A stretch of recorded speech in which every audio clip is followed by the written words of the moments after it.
Ricardo Reis, sempre que ele manda aqui, eu lembro do Fernando Pessoa, né? Porque em Portugal você não pronuncia Ricardo Reis, é Ricardo Reis. Eu sempre penso no Fernando Pessoa quando ele manda mensagem aqui. Fazendo uns breves apanhados aí bem rápidos. Essa questão sobre a democracia, democracia ela hoje é a religião oficial, né, do mundo. Então, assim, eu tenho uma visão sobre democracia que eu não consigo mais colocar. Eu fiz palestras sobre isso, eu chamei bastante atenção, né? Falando sobre isso, já falei para, sei lá, pessoal do comércio exterior, tal, todo mundo gostou, mas hoje em dia você não pode mais falar, porque, como disse o professor Sepúlveda aí, né? Ela virou a nova religião política. Ora, eu fiz um estudo muito rápido, porque assim foi muito condensado, né? Em um mês sobre as constituições, as 7 que nós tivemos aqui no Brasil, algumas com influência americana, uma com influência polonesa, né, a Constituição Polaca, inclusive, como ela foi chamada. E hoje nós temos a pior de toda, é uma das piores constituições do mundo em vigência. Assim, é difícil você colocar isso para qualquer jurista internacional, ele não perceber isso. A Constituição americana, que é o que a gente vai falar, ela é muito clara no seguinte sentido: ela não está querendo dizer que o Estado vai dar, o Estado vai promover, o Estado vai fazer aquilo, o Estado vai fazer aquilo outro. Não, a Constituição é simples, você lê em 5 minutos e ela está dizendo: o Estado é proibido de, o Estado é proibido de, o Estado é proibido de, o Estado não pode. Quer dizer, não é mais uma Constituição para você segurar, controlar o povo. É uma Constituição para você controlar o Estado.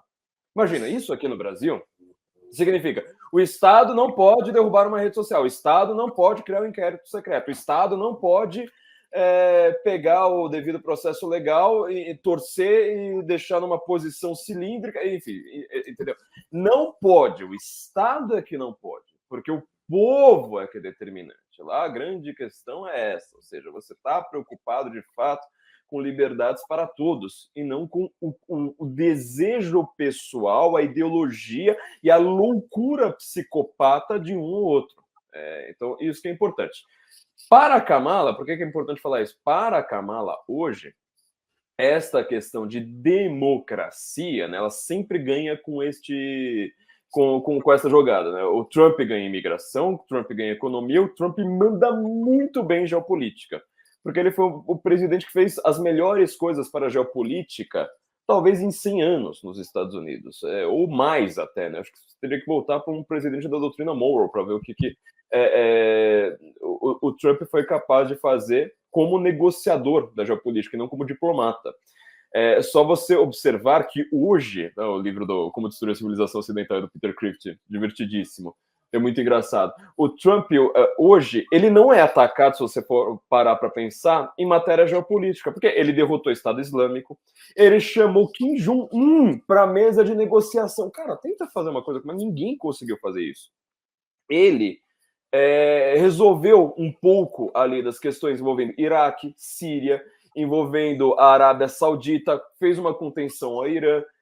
A contenção que ele fez à Rússia também foi curiosa. Você pode reparar como os russos, né, fica sempre que essa conversa é de desinformação russa, mas os russos estão sempre promovendo o Partido Democrata. Por quê? Porque o Trump os prejudica bastante.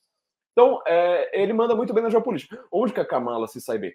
Eu sou uma mulher e eu estou protegendo a democracia. Estou protegendo a democracia. Ora, o que é a democracia nesse sentido para essas pessoas? Aquela primeira conversa que nós tivemos, né? Ou seja, as instituições tradicionais, ou seja, a democracia é CNN.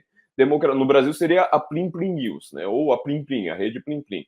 Democracia é você manter o mesmo tipo de gente que está pegando todas as liberdades das pessoas, rasgando, né, e jogando para lá. Esse podcast que eu fiz, eu publiquei ontem, né? Nessa semana eu publiquei meu podcast com atraso, mas estou repensando aqui alguns horários, né?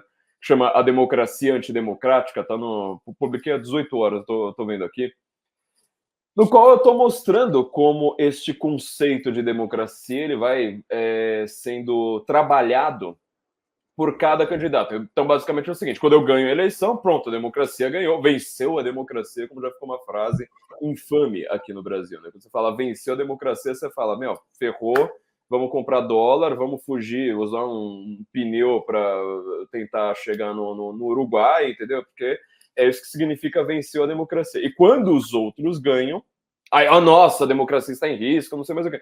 Tudo com o mesmo sistema, tudo do mesmo jeito, assim por diante.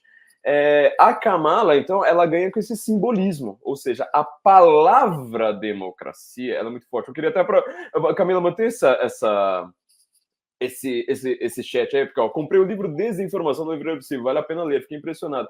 Era o ponto que eu iria chegar agora, porque além da democracia tem essa questão da desinformação, ou seja, democracia para eles, aqui no Brasil você vê, né, vários desses ditadores falando o tempo todo, democracia não convive com desinformação. Ora, desinformação é um conceito que a direita usava para falar dos soviéticos, esse livro fala sobre isso, né, Mikhail Pacepa, fala sobre a desinformação soviética, ou seja, mentir, criar factoides, etc., para você controlar populações. Hoje em dia, eles usam o termo desinformação para dizer que existe uma suposta desinformação, por exemplo, uma pessoa ela conversa com outra na rede social, portanto é uma milícia digital. Tanto aqui no Brasil quanto no caso da Kamala, né, fizeram isso com o New York Post, fizeram isso com Breitbart, fizeram isso com o Diabo A4, eles usam essa palavra simplesmente para implantar uma censura e jogar isso aí para frente. E a Kamala, eu acho que ela. Eu passo a bola, né, para o professor Sepúlveda. Eu acho que ela tá nessa situação curiosa que ela fala assim: eu sou a pessoa que não tem risco para a democracia. E ao mesmo tempo, eu sou a censora. Parece muito umas coisas por aqui, né?